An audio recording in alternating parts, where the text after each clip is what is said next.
Биыл 2025 жылы Қазақстанда жоғары оқу орнын аяқтап диплом алғандардың саны 145 мыңға жуық екен. Өздеріңіз білесіздер, 2016 жылы грантты оқуды бітіріп, 3 жыл ішінде мамандық бойынша жұмыс жасалынбаса, грант ақысы мемлекетке қайтарылсын деген заң шығарылып, ол 17-18 жылдары қолданысқа енгізілген. Ол кезде тек мемлекеттік қызметте ғана жұмыс істелуі керек деген заң шыққанымен, 21 жылы жеке ұйымдарға да рұқсат етілген. 24 жылы заң қатаң күшіне еніп, қазіргі таңда кейбір адамдардың істері сотта қаралып жатыр екен. Бұл талап бірінші, екінші топтағы мүгедектерге, баламен үйде отырғандарға және әскердегілерге кешірілген екен. Қалған осы грантта оқып, өз мамандығы бойынша жұмыс жасай алмай жүргендердің барлығы төлем ақысын қайта мемлекетке құйылуы керек.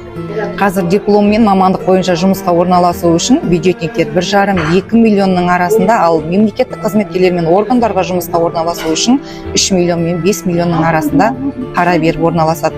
Кейбір жерлерге мемлекеттік қызметкерлерге тест арқылы өткізуге мүмкіндік жасап қойған, бірақ сол тесттің өзін сатылатынын барлығымыз білеміз.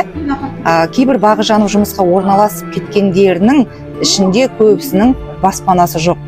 Бұрын ата-бабаларымыз жер үшін күресетін болса, біздің қазіргі көп жастарымыз ипотека үшін күресіп жүр.